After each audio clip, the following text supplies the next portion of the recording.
24 dicembre, è davvero il caso di dirlo, ormai Natale è dietro l'angolo. La festività più importante dell'anno è stata accolta a Nuoro, come secondo tradizione, con moltissimi eventi, a partire ovviamente da quelli religiosi. Domenica 22 dicembre ha fatto tappa in città la luce della pace di Betlemme.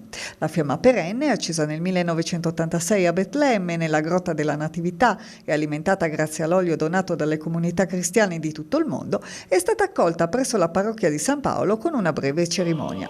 Tantissimi concerti a tema, tra i quali quello del Coro Nugo Ramada di Nuoro, che ha voluto portare un momento di serenità agli ospiti della casa di riposo di via Trieste, intonando per loro alcuni brani del loro ricco repertorio.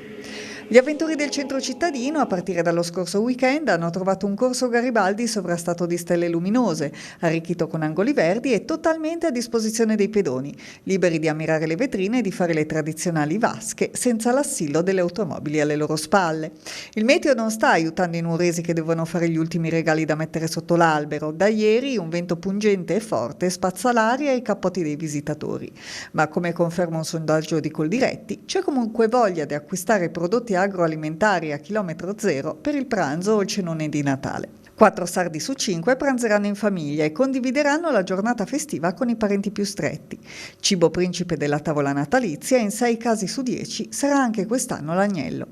Insomma, tutto ormai pronto per mettere da parte per un giorno tensioni e preoccupazioni, dedicandosi solo alla condivisione e all'ascolto delle persone a cui vogliamo bene.